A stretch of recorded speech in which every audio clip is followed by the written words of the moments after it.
اللہ تعالیٰ فرماتے ہیں کیا تم بے خوف ہو اس ذات سے جو آسمان میں ہے، ان یخسف بکم الارض کہ وہ تمہیں زمین میں دھسا دے،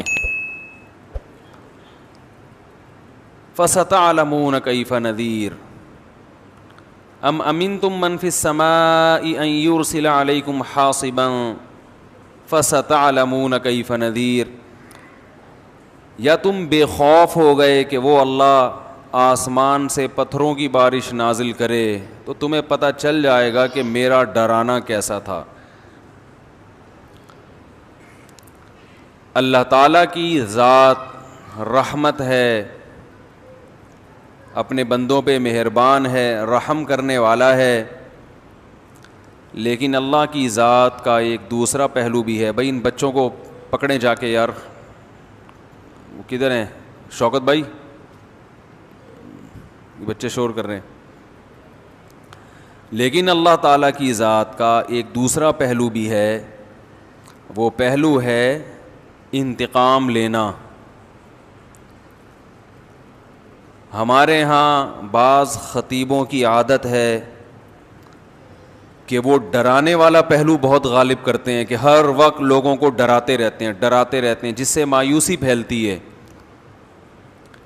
اور بعض خطیبوں کی عادت یہ ہوتی ہے کہ وہ اللہ کی رحمت کو ایسا بنا کے پیش کرتے ہیں کہ بس سب کی بخشش ہو ہی جائے گی،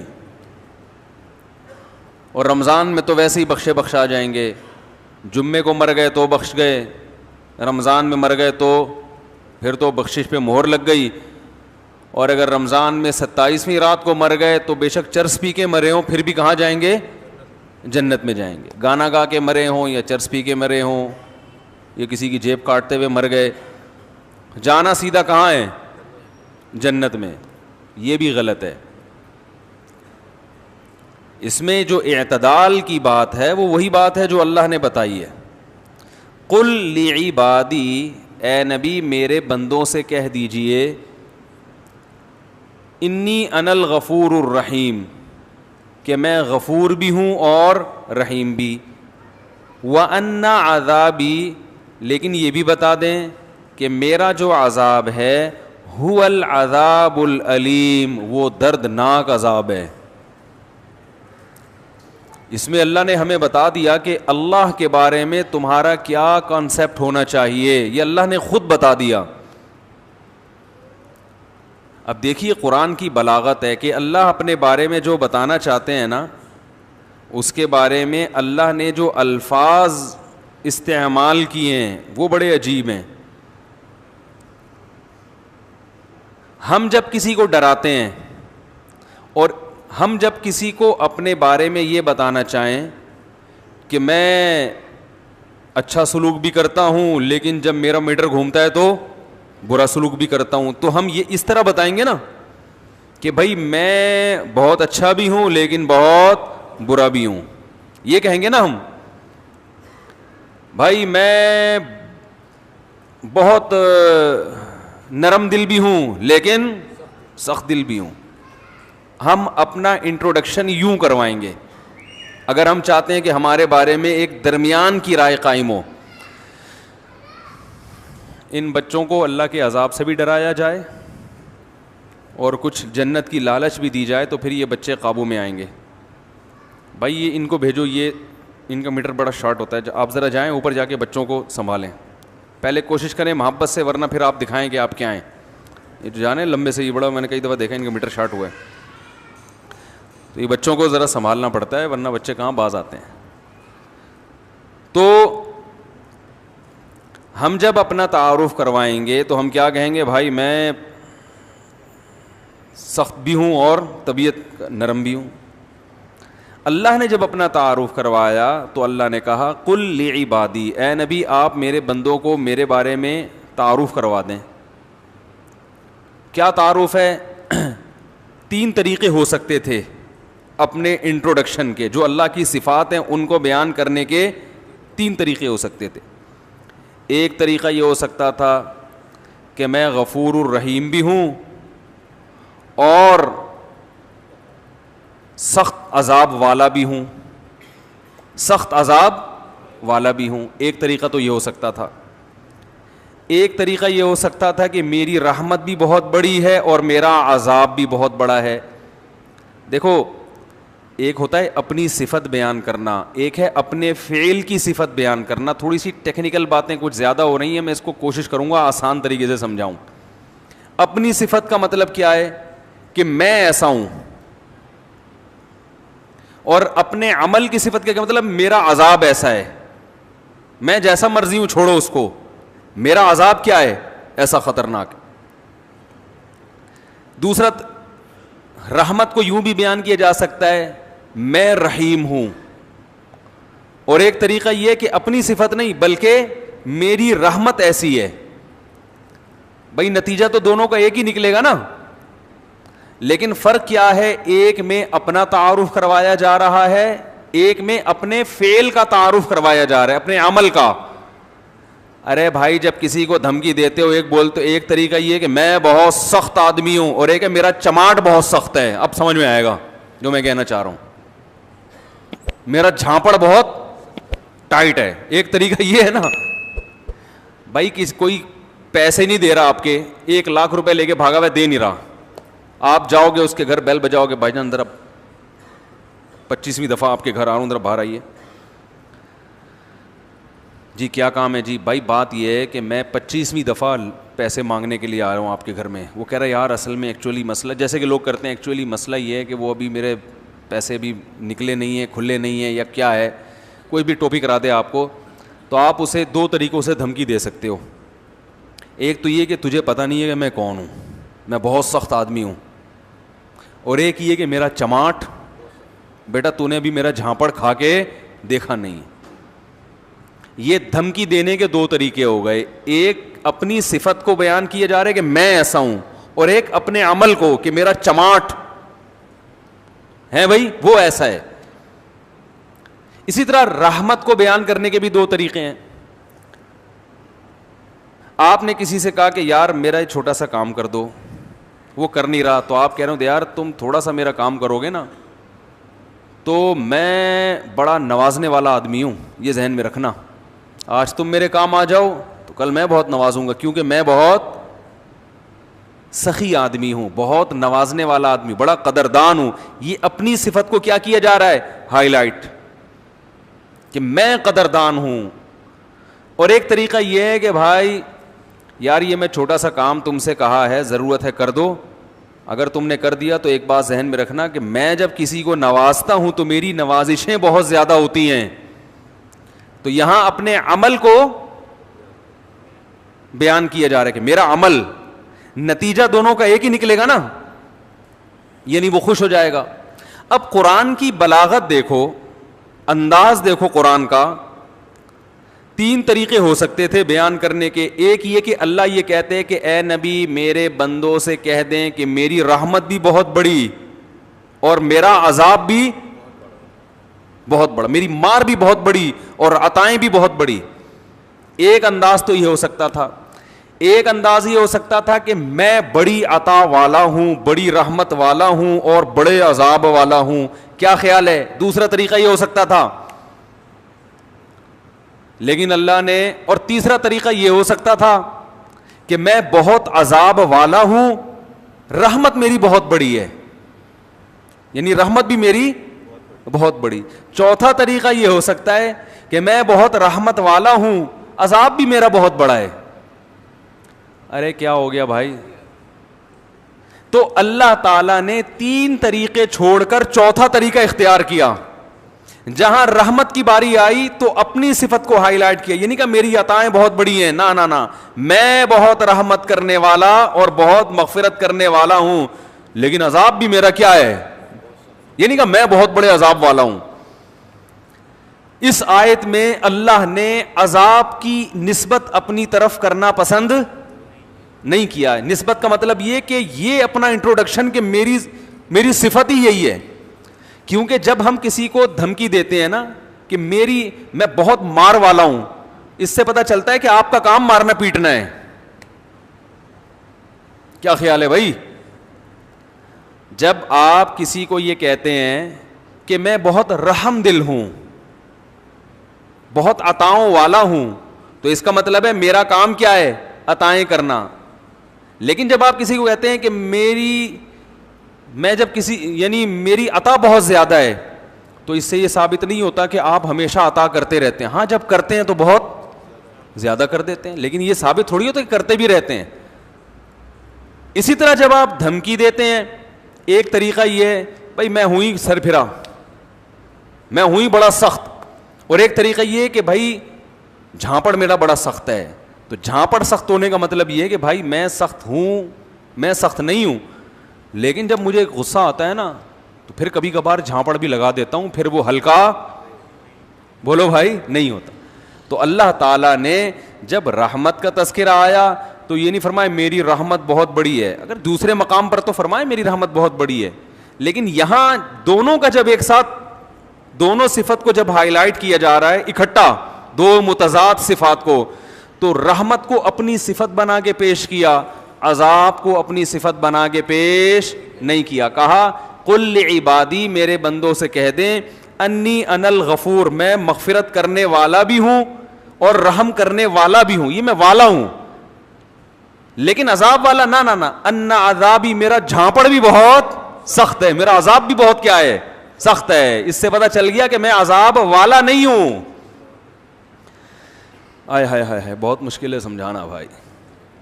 میں عذاب والا نہیں ہوں, لیکن کبھی کبھار جب عذاب دیتا ہوں تو پھر ہلکا جھانپڑ بھی لگا دیتا ہوں میں کبھی کبھار, پھر وہ جھانپڑ بہت سخت ہوتا ہے, وہ مکہ بہت سخت ہوتا ہے, وہ عذاب کا کوڑا بہت سخت ہوتا ہے. اس میں اللہ نے اپنا انٹروڈکشن کروایا, تین طبقوں کو غلط قرار دے دیا اس میں اللہ نے. وہ طبقے جو ہر وقت اللہ کی رحمت ہی کو بیان کرتے ہیں اور لوگوں کو یعنی بے خوف کر دیتے ہیں کہ بس سب کی مغفرت ہونی ہے, رمضان میں مر گئے چرس پی کے مر جاؤ, کچھ بھی کر کے مر جاؤ, یتیم کا مال کھا لو, بہنے کی وراثت دبا کے بیٹھے ہوئے ہو, حج پہ کر جاؤ گے سب معاف ہو جائے گا, اور جناب مہر کھا گئے, اور جناب وہ ابا سے بھی تمیز سے بات نہیں کر رہا, اماں سے بھی تمیز سے گانے بھی گا رہے ہیں, اور پتہ نہیں کیا کیا ہو رہا ہے. بس اللہ بڑا غفور رحیم ہے, یہ تسبیح پڑھ لو وہ تسبیح پڑھ لو اور اللہ تو معاف کر دے گا, سب کچھ معاف کر دے گا, بس حقوق العباد معاف نہیں کرے گا. بعض لوگوں نے یہ کہا کہ کیوں بھائی حقوق العباد, حقوق اللہ بھی اللہ نے کہا کہ میں معاف نہیں کروں گا جب تک پکی توبہ نہیں ہوگی اور آئندہ نہ کرنے کا عزم نہیں ہوگا. ہاں حقوق العباد میں یہ ہے کہ صرف اللہ سے توبہ ضروری نہیں ہے, مخلوق سے معافی بھی ضروری, لیکن دونوں کا مسئلہ برابر ہے. حقوق اللہ بھی معاف نہیں ہوتے جب تک پکی توبہ نہ ہو. تو ان لوگوں پر بھی رد ہے جو ہر وقت اللہ کی رحمت کو ہائی لائٹ کرتے رہتے ہیں اور ایسا اللہ کو بنا کے پیش کر دیتے ہیں کہ لوگ کہتے ہیں یار ڈرامے بھی دیکھو, فلمیں بھی دیکھو, خواتین پردہ بھی نہ کریں, مرد نظر کی حفاظت بھی نہ کرے, اور میرے بھائی سعودی بینک میں جاب بھی کرتے رہو, سود بھی کھاتے رہو, انشورنس بھی کروا کے رکھو کہ ابا مر گئے تو اتنے پیسے ملیں گے, صحیح ہے نا, نہیں مرے تو نہیں ملیں گے, اور وراثت بھی تقسیم نہیں کرو, حج واجب ہے آپ کے اوپر, فرض ہو چکا ہے, آپ بڑھاپے کے لیے اس کو ٹال رہے ہیں. آج حج کب ہوتا ہے؟ سارے کاموں سے فارغ ہو کر اب کرنے دھرنے کے لیے کوئی کام بچا ہی نہیں ہے, پیسے پڑے ہوئے ہیں, تو چلو اب حج کر کے آ جاؤ. 100 چوہے کھا کے بلی چلی حج کرنے. ہوتا ہے کہ نہیں ہوتا؟ ایک صاحب آئے مجھے کہنے لگے وہ سعودی بینک میں جاب کرتے ہیں, حج پہ جا رہے ہیں. میں نے کہا بھائی سعودی بینک کی جو ارننگ ہے وہ تو حرام ہے, تو اس سے حج کا کہاں ہوگا؟ انہوں نے کہا یہ تو غنیمت ہے, فلاں مسجد کا پیسہ کھا کے عمرہ کرنے گیا ہوا ہے. مسجد کا چندہ کھایا ایک صاحب نے اور فوراً کہاں نکلے؟ عمرہ کرنے. واڑے, ہم نے کہا بڑا زبردست. میں نے کہا یہی بخشوانے جا رہا ہوگا. تو حرام پیسوں سے نہ عمرہ ہوتا ہے میرے بھائی, نہ حج ہوتا ہے, نہ صدقہ ہوتا ہے, نہ قربانی ہوتی ہے. تو لیکن اللہ کی رحمت کا ایسا مفہوم بنا کے پیش کر دیا, بس اللہ بہت غفور, سب بخش دے گا, سب بخش دے گا. رمضان میں بس 27ویں رات میں عبادت کر لو, اور شب برات میں تھوڑا سا حلوے شلوے اور نہا دھو کے تھوڑا سا قل شریف کا اہتمام کر لو. بس یہ چند رسومات کا نام رہ گیا ہے. لحم سے لے کے والناس تک جو اللہ نے پورا قرآن بیان کیا. احادیث, غیبتیں اتنی ہو رہی ہیں, بہتان تراشیاں, گھروں میں لڑوانے کے کام اتنے ہو رہے ہیں. ویل لکل ہمزۃ لمزہ, اللہ قرآن میں کہہ رہا ہے تباہ ہو جائے وہ آدمی جو چغلیاں لگاتا ہے, جو تانے دے دے کے بھڑکاتا ہے لوگوں کو. ایک ہے کسی نے گناہ کیا, آپ چھپڑ میں لے جا کے محبت سے اصلاح کریں اس کی. ایک ہے اس کو اس پہ طنز کریں. طنز کرنے سے اس کی عزت نفس کیا ہوگی؟ مجروح ہوگی اور گناہ پہ جری ہوتا ہے. اس کو کہتے ہیں طنز کرنا. آج اصلاح نہیں کی جا رہی, کیا کیا جا رہا ہے؟ طنز. اس کی غیر موجودگی میں برائیاں کر کر کے نفرتیں. گھروں میں تو اتنا ہو رہا ہے, اتنا ہو رہا ہے, جٹھانیاں, نند, وہ کیا ہوتے ہیں, نندیں, اور کیا ہوتا ہے, ابے جٹھانیاں بھی ہوتا ہے, نندے بھی ہوتے ہیں, اور بھی کچھ ہوتا ہے نا, دیورانی, یہ بھول گیا تھا میں, بہت اہم پارٹ ہے ان کا. دیورانیاں, جٹھانیاں اور نندیں. اسرائیل اور عرب کی ایسی جنگ نہیں ہے جیسی گھروں میں ان کی جنگیں چل رہی ہیں. لڑوا دیتی ہیں, بھائی بھائی کا گلا کاٹ رہا ہے. قطع رحمی کرنے والا حدیث میں آتا ہے جنت میں نہیں جائے گا. رشتہ داری توڑنے والا کہاں سے چلا گیا جنت میں بھائی؟ خونی رشتوں کو توڑا ہوا ہے یار. نبی صلی اللہ علیہ وسلم نے فرمایا جو خود پیٹ بھر کے کھائے پڑوسی بھوکا ہو وہ شخص مومن ہی نہیں, اللہ کو اس کا ایمان قبول ہے ہی نہیں. ہمارے حضرت فرما رہے تھے ایک دفعہ بیان میں کہ لوگ رمضان میں یہ تو بتاتے ہیں کہ بخشش ہوگی, بخشش ہوگی, روزہ رکھا, تراویح رکھی, بخشش پکی بخشش ہے, تیسرا عشرہ جہنم سے خلاصی, 27ویں رات میں تو جنت ہی جنت. کا یہ بھی تو حدیث میں آتا ہے کہ جو روزہ رکھ کے بھی جھوٹ نہ چھوڑے اس کو بھوک اور پیاس کے علاوہ کچھ بھی حاصل, اور جو تہجد پڑھ کے بھی برائی نہ چھوڑے اس کو رات کو جاگنے کے علاوہ کچھ بھی حاصل. یہ بھی تو حدیثیں ہیں. تو ایک طرف اللہ کی رحمت میں اتنا غلو کرایا جاتا ہے کہ لوگ گناہوں پہ جری ہونے لگتے ہیں, یار سب حلال ہے, سب کرتے رہو, بس یہ کر لیں گے, یوں کر لیں گے, ایک مسجد کے ڈبے میں چندہ ڈال دیں گے 5 روپے, اور وائپر والے کو 5 روپے پکڑا دیں گے, شیشہ بھی صاف ہو جائے گا اور صدقہ بھی ہو جائے گا. عیدی سینٹر میں ایک بکرا دے دیں گے, اور یہ بھی جب دیتے ہیں جب اپنا کوئی مریض بیمار ہوتا ہے. اور دوسری طرف غلو کیا ہے, بعض حضرات اتنا ڈراتے ہیں کہ 4 آدمیوں کے علاوہ کوئی جنت میں, وہ 4 مشہور شخصیات سب جانتے ہی ہیں, ان میں 2 پاکستان میں, ایک سعودی عرب میں, اور ایک مجھے بھی ذہن میں نہیں آ رہی, لیکن وہ بھی جنت میں جائیں گے. انہوں نے ایسا دین کو بنا کے پیش کیا ہے کہ یہ سارے مولوی جہنمی ہیں بھائی, یہ سارے فرقہ پرست اور ان مولویوں کے پیچھے چلنے والے بھی سارے جہنمی, اور جناب جو اچھے اعمال ہیں وہ بھی قبول. اسلام ہی غلط آیا تھا صدیوں پہلے بر صغیر میں, جو اسلام آیا تھا وہ اسلام ٹھیک تھا ہی نہیں, اب ہم اس کو ٹھیک کرنے میں بولو بھائی لگے ہوئے. جب تک اس مخصوص طریقے سے جو میری تحقیق کے مطابق قرآن حدیث کی تحقیق ہے, جو میری تحقیق کے مطابق جب تک اس طریقے سے نماز نہیں پڑھو گے وہ سنت کے مطابق ہے ہی نہیں. جب تک میرے والے نظریے کو فالو نہیں کرو گے جو میں نے ریسرچ کر کے حدیث نمبر کے ساتھ پیش کیا ہے, اس وقت تک آپ کا شمار بدعتیوں میں ہوگا. وہ ایسا بنا کے پیش کرتے ہیں کہ یہ بھی جہنم, وہ بھی جہنم, فلانا بھی جہنم, فلانا بھی جہنم. تو 4 آدمی 4 6 8 10 بچتے ہیں, اور وہ 4 6 8 10 بھی ان کی تحقیق کے مطابق ان میں سے صرف ایک ہی ہوتا ہے, وہ خود ہوتے ہیں. وہ تو ہم دل بڑا کر کے کہہ رہے ہیں کہ ان کی ریسرچ کے مطابق یہ 4 آدمی ہیں, لیکن ان کی تحقیق کے مطابق ان 4 میں سے بھی 3 نہیں ہے, صرف وہ اکیلے ہی ہیں. سمجھ رہے ہیں بات کو؟ وہ ایسا بھائی جنت بنی کس کے لیے اللہ کے بندو؟ یہ سارے مسلمان کہاں جائیں گے؟ یہ مولوی سب سے پہلے جائیں گے. اس امت کے جو علماء ہیں وہ عام پچھلی امتوں کی طرح نہیں ہے. اس امت کی جیسے فضیلت ہے اس امت کے علماء کی بھی فضیلت ہے. صبح و شام مولویوں کی برائی لوگ کر, میں کہتا ہوں یار اگر یہ مولوی جنت میں نہیں جائیں گے تو یہ بیچارے جیسے تیسے ہو نماز تو پڑھ لیتے ہیں نا, موٹی موٹی برائیوں سے تو بچ لیتے ہیں بیچارے, داڑھی تو رکھ لیتے ہیں, شلوار ہی ٹخنوں سے اوپر, کم از کم لباس تو اپنا شریعت کے مطابق پہن لیتے ہیں. نہیں جی, سب سے بڑے فسادی کون ہیں؟ مولوی ہیں. میں مانتا ہوں مولویوں میں فسادی بھی ہیں, لیکن اچھے بھی ہول سیل کے حساب سے مولویوں میں ہی ملیں گے آپ. اگر اس معاشرے کو مولوی لیس کر دو چند دنوں کے لیے, مولوی سے پاک کر دو چند دنوں کے لیے, تو میرے بھائی آپ کو اس تباہی کی طرف معاشرہ اور جو آج کل جدید قسم کے اسکالر آ رہے ہیں نا, ایسی تباہی کی وقتی طور پر آپ کو لگے گا کہ آپ اب سچی مچی کا اسلام فالو کر رہے ہو, وقتی طور پر لگے گا, لیکن آپ ایسے بے لگام اونٹ بنو گے کہ آپ کو نہیں پتا ہوگا کہ آپ کی اولاد کی منزل کہاں ہے, وہ کیا بنے گی. ایسے بے لگام اونٹ بن جاؤ گے. پھر یہ لبرل لوگ آپ پہ حاوی آ جائیں گے. کچھ دو قسم کے لبرل مارکیٹ میں پائے جاتے ہیں. ایک جو لبرل پنے کی انتہا کو پہنچے ہوئے ہیں, وہ تو اسلام کو مانتے ہی نہیں ہیں, جیسے فساد چودھری صاحب ہمارے بھی, وہ تو یعنی زبان سے کہتے ہیں کہ ہم مسلمان ہیں, لیکن ان کو طرز عمل سے ایسا لگتا ہے کہ ان کو افسوس ہو رہا ہے کہ میں مسلمان کیوں پیدا ہو گیا, میں مسلمان پیدا کیوں ہو گیا.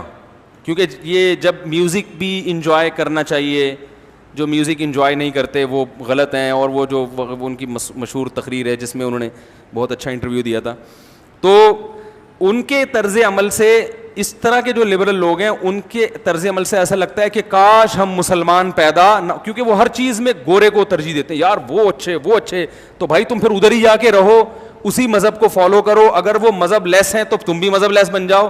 تو یہ خواہ میں اپنے نام کے ساتھ اسلام کا پھلترو لگانے کی کیا ضرورت ہے؟ پھلترو کی طرح چپکا ہوا ہے آپ کے ساتھ بلا وجہ. تو چھوڑو, اپنے لبرل بنو تو صحیح طریقے سے. گورا منافق تو نہیں ہے نا بھائی. انگریز تو کہتا ہے میں قرآن و حدیث کو نہیں مانتا, لہذا وہ عقل سے دلائل دیتا ہے, وہ بحث کرتے ہیں عقل سے. اور یہ بات ان میں اچھی ہے کہ منافق نہیں ہے واقعی. اکثر گورے ہم نے دیکھے ہیں منافق نہیں ہوتے, جو اندر ہے وہی کیا ہے, باہر ہے. وہ کہتے ہیں میں مذہب کو مانتا ہی نہیں. جاؤ, ان کے چند بنیادی اصول ہیں, ان اصولوں کو لے کے وہ زندگی گزارتے ہیں. کہتے ہیں بھئی رسپیکٹ کا حق ہر آدمی کو حاصل ہے, ہر ایک کو عزت دو. جو ان میں اچھے لوگ ہیں ان کی بات کر رہا ہوں. عزت ہر ایک کو دو, تمیز سے ہر آدمی سے بات کرو, چوری نہ کرو, یہ نہ کرو, ملک کے قوانین کو فالو کرو. انہوں نے ایک اصول بنایا ہوا ہے, نماز روزہ ان کی لغت میں اور ان کی ڈکشنری میں جنت جہنم بولو بھائی نہیں. تو آپ بھی ایسے بن جاؤ, خواہ میں اسلام کا نام لے کے آپ جناب وہ نہ ادھر کے نہ ادھر کے. دوسرے لبرل وہ لوگ ہیں کہ وہ مسلمان تو کہتے ہیں اپنے آپ کو, اور ان کو اسلام سے محبت بھی ہے, لیکن ان کو اسلام ایسا چاہیے جو انگریزوں کو بھی پسند ہو. سمجھ میں آ رہی ہے بات؟ تو اب ایسا اسلام تو نازل ہوا نہیں جو انگریزوں کو کیا ہو, صحیح نا, پسند ہو. تو وہ یہ کوشش کرتے ہیں کہ یہ پرانے والے اسلام کو کاٹ چھانٹ کر کے نیا بنا دیا جائے, جدید تقاضوں کے مطابق بنا دیا جائے. تو اس ٹائپ کے لوگ بھی ہیں جو آپ سنتے ہی ہیں یوٹیوب پہ, اس ٹائپ کے لوگ بھی آ رہے ہیں کہ بھائی اسلام کو اب کیا کرنا چاہیے. بولو نا بھائی, تھوڑا چینج کرنا چاہیے. چینج کا مطلب یہ کہ یہ پردہ ایکچولی اصل میں آنکھوں کا ہونا چاہیے. داڑھی اصل میں وہ تو ایک کلچر تھا, تو وہ داڑھی واڑی تو کچھ بھی نہیں ہوتا. سنت کوئی رکھنا چاہے تو ٹھیک ہے. اصل تو اسلام یہ ہے کہ لوگوں سے محبت سے پیش آؤ. تو یہ تو قادیانی بھی کہتا ہے بھائی لوگوں سے, انگریز بھی کہتا ہے, ہندو بھی کہتا ہے لوگوں سے محبت سے پیش آؤ. نماز پڑھ لو, بہت اچھی بات ہے. ایک نماز چھوڑنے والے کو حکومت سزا بھی دے, کوڑے بھی لگائے. اسلام میں تو یہ نا کہ حکومت بے نمازی کو کیا دے گی, مسلمان کو سزا ملے, غیر مسلم کو نہیں, مسلمان کو سزا ملے گی اسلامی حکومت میں. نہیں یہ سزا وزا نہیں ہوتا. تو انہوں نے اتنا زیادہ ماڈرنزم کی طرف گئے. دیکھو اسلام ماڈرنزم کے خلاف نہیں ہے, یہ ذہن میں رکھو. لیکن جو یہ لوگ ہمیں جس قسم کا ماڈرن بنانا چاہتے ہیں وہ ماڈرنزم ہے جو اسلام کے بالکل, وہ ماڈرنزم ہے بھی نہیں, وہ بے حیائی اور عیاشی کو انہوں نے ماڈرنزم کا نام دیا ہوا ہے. دیکھو اسلام اگر ماڈرنزم کے خلاف ہوتا تو نبی صلی اللہ علیہ وسلم نے, نبی کے دور تک بھی تو کچھ ترقی ہو چکی تھی نا. حضرت آدم علیہ السلام جب دنیا میں آئے تھے اس وقت تو پہیا بھی نہیں تھا, اس وقت تو یہ تلواریں بھی نہیں تھیں, اس وقت تو پتہ نہیں ڈنڈوں سے لڑتے ہوں گے یا کیا کرتے ہوں گے, کچھ بھی نہیں تھا نا, کوئی فیکٹری نہیں تھی, تو تلوار کہاں سے بنے گی. لیکن نبی کے دور میں تلواریں استعمال ہوئی ہیں نا لڑائی میں, توپوں کا استعمال بھی ہوا ہے. تو یہ اس دور کی ٹیکنالوجی تھی کہ نہیں تھی, تو نبی نے اس ٹیکنالوجی کا بھرپور استعمال بولو بھائی کیا ہے. اور صحابہ نے اس سے زیادہ ٹیکنالوجی کا استعمال کیا. صحابہ نے تو منجنیق بنائی, سمندری بحری بیڑے بنائے, اور اس زمانے میں نقشے کیسے پڑھے جاتے تھے, اس کا علم سیکھا گیا کہ ہم کسی ملک سفر کرنا چاہیں تو میپ کیسے بنایا. یہ محمد ابن قاسم جو تھا نا, سندھ آیا تھا, اس نے پورا نقشہ پڑھا تھا. ایک دفعہ کہا جاتا ہے, کتابوں میں لکھا ہے, اس نے پورا نقشہ پڑھا اور اسی نقشے کو محفوظ کر کے سندھ پہنچائے. تو یہ بھی تو ٹیکنالوجی تھی نا. تو یہ والا جو ماڈرنزم ہے, اسلام اس کے خلاف نہیں ہے, اس کے بالکل خلاف نہیں ہے اسلام. لیکن یہ ماڈرنزم کے نام پہ جو بے حیائی پھیلانا چاہتے ہیں, اسلام کو چینج کرنا چاہتے ہیں, تو ان کی راہ میں رکاوٹ کون ہے؟ صرف علماء ہیں. صرف علماء, جن کو مولوی کہا جاتا ہے, جن کو مولانا کہا جاتا ہے, یہ رکاوٹ ہیں. اور یاد رکھو, یہ جو مسجدوں میں امامت کرنے والے مولوی ہیں نا, چھوٹے چھوٹے سے بیچارے, ہم جیسے, ہم تو بہت نالائق ہیں, لیکن آپ ان کو ہلکا نہ سمجھا کریں. سب سے پہلا انسان اسلام کا جو تعارف کرواتے ہیں نا بچے کے سامنے, وہ اس کی مسجد کا امام ہوتا ہے. اس امام سے پتہ چلتا ہے, اس کے حلیے سے, اس کے نماز پڑھانے سے بچے کو پتہ چلتا ہے کہ ہم کیا ہیں, مسلمان ہیں. محلے میں مسجد کا ہونا, مسجد ہوگی تو مولوی بھی ہوگا نا اس میں. تو یہ چیز لاشعوری طور پر بچے میں یہ جذبہ بیدار کرتی ہے کہ ہم کیا ہیں, مسلمان. میں نے اگر سب سے پہلے کسی کو سنا ہے اپنے گھر سے باہر, تو اپنی مسجد کے امام صاحب کو سنا ہے. لیکن جب انسان بڑا ہو جاتا ہے, بڑے بڑے اسکالر ملتے ہیں, تو اپنی مسجد کے محلے کے امام کو وہ کیا ہو جاتا ہے, بھول جاتا ہے. اس کی مثال بالکل ایسے ہے جیسے مدرسے میں وہ استاذ جس نے اس کو الف با تا سکھایا تھا, اس کا سب سے بنیادی کردار ہوتا ہے بنیاد رکھنے میں. لیکن طالب علم اس استاذ کو یاد نہیں رکھتے, یاد رکھتے ہیں اس کو جو بخاری پڑھاتے ہیں. کہ بنیاد کس نے رکھی تھی؟ جس نے الف با تا سکھایا تھا. تو یاد رکھو, انگریز جب بھی کہیں گیا ہے نا, اور اس نے اگر اسلام ختم کرنے کی کوشش کی ہے, تو سب سے پہلے وہاں مسجدوں پہ پابندی لگائی اور مسجد کے مولوی کو پکڑا ہے اس نے. جہاں سے بھی اسلام ختم کرنے کی کوشش کی گئی ہے, ترکی میں جب انقلاب آیا تو سب سے پہلے کس پہ قابو پایا گیا ہے؟ مسجد کے مولویوں پر. اس کو پتا تھا مصطفیٰ اتاترک کو کہ ان کو سب سے پہلے لگام دو, ورنہ اسلام کو ختم کرنا ممکن نہیں ہے. تو یہ کیا بات کر رہی تھی, کہاں سے کہاں چلا گیا میں. تو یہ جو ہے نا, دو انتہائیں ہیں. تو ان انتہاؤں میں سیدھا راستہ کون بتاتا ہے؟ صرف علماء بتاتے ہیں. تو اس امت کے علماء کو انبیاء کا وارث قرار دیا گیا. حدیث میں آتا ہے العلماء ورثۃ الانبیاء, علماء نبیوں کے وارث ہیں. کیونکہ اب نبی نہیں آئیں گے تو ان کی جانشینی کون اختیار کرے گا؟ علماء اختیار کریں گے. تو میں یہ عرض کر رہا تھا کہ ایک طبقہ وہ ہے جو اللہ کی رحمت کو بہت بنا کے پیش کرتا ہے, دوسرا طبقہ ایسا بنا کے پیش کرتا ہے کہ سارے مولوی جہنم میں جا رہے ہیں. تو بیچارے وہ مولوی جو آپ کو اسلام بتاتا ہے, جو مسجدوں میں نماز پڑھاتا ہے, جو بیچارہ اذان دیتا ہے, جو ایک طبقہ ہے جو دین کی خدمت کے لیے اپنے آپ کو فارغ کر کے بیٹھا ہوا ہے, اسی کو آپ نے جہنم میں بھیج دیا. ہاں ٹھیک ہے, ان میں کچھ غلط بھی ہوتے ہیں, میں مانتا ہوں کہ جہنم میں بھی جائیں گے. ایسے ایسے لطیفے لوگوں نے الٹے الٹے بنائے ہوئے ہیں کہ وہ ایک صاحب مجھے لطیفہ سنانے لگے کہ جو ہے نا, وہ ایک آدمی کو خواب آیا, وہ جنت میں گیا تو اس کو کوئی حور ہی نہیں مل رہی. تو اس نے کہا بھائی یہاں تو بڑی حور ہیں. اس نے کہا بھائی یہ حور سے نکاح پڑھانا پڑے گا, اور نکاح کے لیے کوئی مولوی ہمیں جنت میں مل نہیں رہا. تو میں نے کہا ٹھیک ہے بیٹا, بنا لو مولویوں پہ لطیفے, جنت میں کوئی مولوی مل نہیں رہا. تو میں اپنے طلبہ سے کہتا ہوں, جو ہمارے مدرسوں میں طلبہ پڑھتے ہیں نا, میں کہتا ہوں اس زمانے میں 8-8 10-10 سال اپنی جوانی کے بہترین ایام فارغ کر کے دینی تعلیم حاصل کرنا 24 گھنٹے کے لیے, یہ ظرف کسی دوسرے مذہب والوں میں نہیں ہے. میں کہتا ہوں ٹھیک ہے کوئی عملی کوتاہی بھی ہوگی, لیکن اللہ تمہارے اس عمل کو انشاءاللہ ضائع نہیں کرے گا. یہ بڑے قربانی کی بات ہے کہ وہ دور جب آپ کمانے کے قابل بنتے. میں جب مولوی بننے کے لیے آیا تو مجھے پتا ہے میرے کیا جذبات تھے. میرے دوست کوئی ڈپلوما کر رہا ہے کمپیوٹر میں, کوئی پاکستان نیوی میں جا رہا ہے کمیشن آفیسر, کوئی آرمی میں جا رہا ہے, کوئی یہ کر رہا ہے. ان کو دیکھ دیکھ کے ہمارے بھی بڑے جذبات ہوتے تھے کہ ہمارے بھی پر لگیں اور ہم بھی اڑ جائیں. ایسے وقت میں ہم کہاں جا کے بیٹھ گئے مدرسے کے بچوں کے ساتھ. تو وہ جو میرے ذہن میں شیطان وسوسے سے ڈالتا تھا نا کہ یار ہم تو ترقی میں پیچھے. ایک ہمارے رشتے دار ملے, انہوں نے بولا کہ خیریت, یہ تم نے یہاں جو میری عمر 18 سال تھی اس وقت. 18 سال میں کیا جذبات ہوتے ہیں انسان کے, میں یہ کروں گا, میں یہ کروں گا. پائلٹ سے کم تو تھا ہی نہیں. کیا بنو گے پائلٹ؟ 15 سال تک 13-14 سال تک پائلٹ بننا تھا. 16-17 سال میں ہم نے کہا یار پائلٹ نہیں بلکہ کوئی 18 یا 20ویں گریڈ کا کوئی اور آفیسر بن جائیں گے. تو بہت سارے خیالات ہوتے ہیں اس عمر میں انسان میں.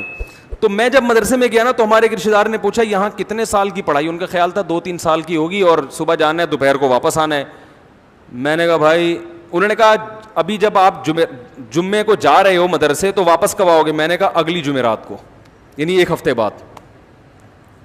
انہوں نے کہا پڑھائی کا شیڈول کیا ہے, مدرسے کی ٹائمنگ کیا ہے؟ میں نے کہا صبح سے لے کے اگلی صبح تک. سمجھ آ رہی ہے بات؟ اسی میں کھانا بھی ہے, اسی میں آرام بھی ہے, اسی میں وقفہ بھی ہوتا ہے. لیکن مدرسے والے چھوڑتے نہیں تھے بھائی, پورا شیڈول. رات کو آپ نے تکرار کرنا ہے اگلے دن کے سبق کا, تو آپ کو گھر جانے کی اجازت نہیں ہے. جمعرات کو گھر آتے تھے اس غم کے ساتھ کہ کل واپس چلے جانا ہے. اس میں 1 گھنٹہ گھر پہنچنے میں لگتا تھا, 2 گھنٹے ہی ہمیں بڑے بھاری لگتے تھے کہ 1 گھنٹہ تو گھر پہنچنے میں نکل گیا اور اگلا 1 گھنٹہ پہلے جانا ہے ہم نے. تو وہ پھر انہوں نے کہا کہ یہ پورا ہفتہ یہ کتنے سال ترتیب چلے گی؟ میں نے کہا 8 سال. تو مجھے اچھی طرح ان کا ملفوظ یاد ہے. انہوں نے کہا اپنے رشتہ داروں سے مشورہ کیا, دوسرے بھائیوں سے, کہ تم یہ جو کرنے جا رہے ہو یہ صحیح کام کر رہے ہو, یہ عمر ہے تمہاری کیریئر بنانے کی اور 8 سال اس میں لگا دیے. تو میں اپنے طلبہ سے کہتا ہوں کہ بھائی ٹھیک ہے ہمارے طلبہ میں بڑی کوتاہیاں ہوں گی, لیکن انشاءاللہ اللہ تمہارے اس عمل کو ضائع نہیں کرے گا اگر تم زندگی بھر علم سے جڑے رہے. ایسا نہ ہو کہ یہاں سے نکلنے کے بعد فارمی انڈوں کا بزنس شروع کر دیا, پھر کوئی فائدہ نہیں ہے. فارمی انڈوں کا بزنس ہی کرنا تھا تو یہ 8 سال یہاں لگانے. میں بزنس کے خلاف نہیں ہوں, علماء کو بزنس بھی کرنا چاہیے, لیکن اس طریقے سے کہ ان کے دینی کاموں میں خرچ واقع نہ ہو. تو یہ کیسے ممکن ہے کہ اللہ ان کی اتنی بڑی قربانی کو قیامت کے دن ضائع کر, جبکہ پتہ ہے کہ فیوچر میں کچھ. آپ بتاؤ مولوی بیچارے کو جو سرٹیفکیٹ ملتا ہے کہیں گورنمنٹ میں اس کو کہیں اس بیس پہ جاب ملتی ہے؟ ایک چپڑاسی کی جاب بھی نہیں ہے, صرف اللہ توکل پہ چل رہے ہیں. تو آپ ان مولویوں کو برا بلا کہنے سے پہلے 100 دفعہ سوچ لیا کرو, لینے کے دینے نہ پڑ جائیں قیامت کے دن. ہاں ٹھیک ہے برائی ہر طبقے میں ہے, تو بھائی وہ تو ڈاکٹروں میں بھی ہے, انجینئروں میں بھی ہے, ہر جگہ ہی ہے کچھ نہ کچھ. لیکن میں نے اپنی آنکھوں سے دیکھا ہے کہ اہل حق علماء کی بات کر رہا ہوں کہ ان میں برائی کا ریشو کم ہے, اور کچھ خوبیاں تو مولاناؤں میں ایسی ہیں جو ہمیں شاید ہزاروں میں کہیں ایک ہی نظر آئے. جتنے مولوی میں نے اپنی زندگی میں دیکھے ہیں سب سخی دیکھے ہیں, اب تک میں نے کوئی کنجوس مولوی نہیں دیکھا. دوسری صفت, میں نے کوئی ایسا نہیں دیکھا جو کم تنخواہ میں روتا ہو, ڈپریشن میں چلا جاتا ہو. کم تنخواہ ہوگی پھر بھی خوش و خرم ہوگا کہ ماشاءاللہ یار اللہ کا دیا. وہ الگ بات ہے محتمین سے پڈا ہو رہا ہوگا اس کا, یار تھوڑی سی تنخواہ بڑھاؤ, لیکن ڈپریشن میں نہیں جائے گا. صحیح ہے نا, ڈپریشن میں نہیں جائے گا, خودکشی کے خیالات نہیں آئیں گے. اللہ پہ اعتماد اور اللہ پہ توکل, یہ 2 بڑی صفات ہیں بھائی, بہت بڑی صفات ہیں. خامیاں ہیں, کہیں آپ میرے سامنے مثالیں دینا شروع کر دو, لیکن اوور آل خیر کا الحمدللہ غلبہ ہے. اور یہ ایسی خیر ہے جو دوسرے طبقوں میں ہمیں شارٹ نظر آتی ہے. یہ جو مسجد میں آ کے سنبھال لینا, مسجد میں نمازیں پڑھانا 5 ٹائم اور اپنے آپ کو باؤنڈ کر لینا اور پھر تھوڑی سی تنخواہ لے کے اس پہ گزارا کرنا, اتنا ظرف میرے بھائی دوسرے لوگوں نے بنائی ہیں مسجدیں. اور پھر انہوں نے سوچا مولویوں کو امام نہیں رکھیں گے, کہیں سے فلانی جگہ سے وہ والا پروفیسر صاحب کو امام لے کر آئیں گے. وہ پروفیسر صاحب 2-4 دن سے زیادہ ٹکے نہیں, پھر وہ کرتے کیا, کسی دوسرے کو امام بنایا, خود پتلی گلی سے نکلے. وہ کہتے ہیں 5 نمازیں پڑھانا میرے لیے ایسے ہے جیسے غزوہ بدر میں جہاد کرنا. صحیح ہے نا. تو یہ بڑی مسجدوں میں قاریوں کو, حضرت مفتی ابو لبابہ صاحب ترکی کا دورہ کر کے آئے, وہاں کچھ تھے لوگ, مفتی صاحب نے دیکھا وہ 2 گھنٹے پڑھاتے ہیں وہاں پہ بچوں کو قرآن, ٹھیک ٹھاک تنخواہیں لے رہے ہیں. تو مفتی صاحب نے کہا ہمارے ہاں انڈیا, پاکستان اور برما اور بنگلہ دیش, ان میں آ کے قاریوں کو دیکھو ذرا, 8-8, 9-9, 10-10 گھنٹے پڑھا رہے ہوتے ہیں بچوں کو اور پوری زندگی اسی میں لگا دیتے ہیں, اور تنخواہ 8,000, 9,000, 10,000. یہ اچھی تنخواہوں کی بات کر رہا ہوں. انہوں نے کہا یہ کیسے ممکن ہے؟ انہوں نے کہا یہ جذبہ ہے کہ بھائی ہم نے پوری زندگی کیا کرنا ہے, قرآن کی تعلیم کو عام کرنا ہے. اللہ تعالیٰ ہمارے دادا کی مغفرت کرے. میرے دادا نے سہارنپور میں 60 سال ایک جگہ بیٹھ کر بچوں کو قرآن پڑھایا ہے, حفظ کروایا ہے. 60 سال تک صبح سے شام کام کیا تھا, بولو بھائی, حفظ کروانا. وہ بھی کیا تھے, مولوی. نہیں یاری بات میرا خیال, 60 سال تک صرف کام کیا تھا, ایک جگہ 60 سال گزار دینا پوری زندگی ہو گئی نا. یہ آسان کام نہیں ہے. لیکن بھائی یہ خوش ہے, مطمئن ہے کہ میرے سے اللہ کیا لے رہا ہے, قرآن کی خدمت. تو آج بھی آپ کو ملیں گے, بہت لوگ ملیں گے آپ کو ایسے. آپ جائیں نا, آپ صرف یوٹیوب کو دیکھ رہے ہیں, آپ سروے کرو, انشاءاللہ آپ کو ان میں خیر زیادہ نظر آئے گی. تو اس لیے بعض لوگ جہنم کا ایسا بنا کے پیش کرتے ہیں, لگتا ہے کہ جنت میں جانے والے 4-5 آدمیوں کے علاوہ کوئی جنت میں نہیں جائے گا, اور ایسا اللہ کے عذاب سے ایسا ڈراتے ہیں. یعنی جہاں شریعت نے گنجائشیں رکھی ہیں اس کو بھی اتنا سخت بنا. ایک صاحب جماعت کی اہمیت پہ بیان کر رہے تھے کہ جماعت کی نماز اتنی ضروری ہے, اگر نہیں پڑھی جماعت سے تو یہ ہو جائے گا, اور اگر تم, بس کیا بتاؤں میں نے کہا یار انہوں نے, جماعت کی بڑی اہمیت ہے اسلام میں, لیکن حضرات فقہا نے قرآن و سنت ہی کی روشنی میں کچھ آزار بیان کیے کہ بھئی یہ عذر ہے تو جماعت سے نماز چھوڑ سکتے. میں نے کہا یہ اتنا سخت بنا کے انہوں نے پیش کر دیا کہ اب جماعت سے نماز پڑھنا لوگوں کے لیے آسان نہیں بلکہ مشکل. لوگ کہیں گے یار یہ تو ہمارے بس میں ہے ہی نہیں. حالانکہ فقہا تو دین کو زیادہ سمجھتے ہیں نا. انہوں نے بتایا کہ بھئی یہ آزار ایسے ہیں, آپ کو شدید بھوک لگ رہی ہے, آپ کے سامنے کھانا آ گیا, اب آپ کو ڈر ہے میں نماز پڑھنے جاؤں گا تو کھانا ٹھنڈا ہو جائے گا, تو آپ جماعت سے نماز چھوڑ سکتے ہیں. جہاں شریعت نے گنجائشیں دی ہیں وہ گنجائش دینی چاہیے, بلا وجہ نہ چھوڑیں. اور ایسا ہی بھی نہ ہو کہ روزانہ اسی ٹائم پہ کھانا پکوانا شروع کر دیں. رشوت کے معاملے میں کہیں شریعت نے گنجائش دی ہے کہ آپ پہ ظلم ہو رہا ہے تو ظلم سے بچنے کے لیے آپ رشوت دے سکتے ہیں, بہت ساری ہے. لیکن وہ رشوت پر بیان کریں گے تو ایسا کہ آدمی کہے گا بھائی میں تو کسٹم میں جو آدمی ہے وہ تو گیا جہنم میں. ویسے تو وہ ویسے بھی جنت میں مشکل ہی لگ رہا ہے مجھے بھی, میری اپنی رائے بھی یہی ہے, لیکن بعض کسٹم والے جنت میں بھی شاید چلے جائیں. ٹھیک ہے, وہ جو بیچارہ کنٹینر چھڑوا رہا ہے نا, کنٹینر چھڑوا رہا ہے, اس کو تو رشوت مجبوری میں دینی پڑتی ہے, وہ تو نہیں دے گا تو وہ تو کنٹینر قیامت تک اس کا وہیں کھڑا رہے گا. لیکن محترم نے رشوت کے خلاف ایسا بیان کیا کہ جہاں شریعت نے گنجائش رکھی ہے وہ گنجائش لوگوں کو نہیں بتائی. لوگ کہتے ہیں یار ہمارا تو بزنس ہی نہیں ہو سکتا, ہم تو کاروبار کر ہی نہیں سکتے کیونکہ یہاں تو جگہ جگہ کھانچے کھلے ہوئے ہیں. حکومت کے جو سرکاری جو لوگ ہیں نا, افسران منہ کھول کے بیٹھے ہوئے ہیں, ان کے منہ میں جب تک ہڈی نہ ڈالو بزنس ہو ہی نہیں سکتا. تو مفتی صاحب نے فتویٰ دے دیا کہ ہڈی ڈالنا جائز نہیں ہے, تو وہ پھر وہ کہتے ہیں یار جانا ہی جہنم میں ورنہ تو بھوکے مر جاؤ یہاں پہ. تو یہ ایک شریعت کا وہ پہلو ہے جو بہت. حقوق پر بات ہوگی تو والدین کے حقوق پر بعض لوگ بات کرتے ہیں, اتنا زیادہ خطرناک بنا کے پیش کر دیتے ہیں کہ انسان کہتا ہے بھائی میں ماں باپ کے حقوق ادا کر ہی نہیں سکتا. وہ ایک مولوی صاحب نے تقریر کی, بولا ماں کا اتنا حق ہے, یہ ہو گیا تو جہنم, یہ ہو گیا تو جہنم, یہ ہو گیا تو جہنم. وہ پریشان, اس نے بولا بھائی میری اماں تو ویسے ہی مجھے صبح شام تنگ کرتی رہتی ہیں اور جھگڑا تو ہوتا ہی ہے. اس نے جا کے اماں کو جان سے ہی مار دیا. اس نے بولا یار جان سے کیوں مارا؟ اس نے بولا بھائی ان کے حقوق ادا کرنا میرے بس میں. آج میں نے بیان سنا ہے, اتنے خطرناک حقوق ہیں, میں نے کہا حقوق کا اڈا ہی ختم کر دو. بھائی نہ یہ رہیں گی نہ ان کے حقوق رہیں گے. تو اتنا خطرناک بنا کے پیش کرتے ہیں. حالانکہ جہاں اسلام نے ماں باپ کے حقوق بیان کیے ہیں وہیں ایک باؤنڈری بھی کھینچی ہے کہ اس سے اتنے ہیں, اس سے زیادہ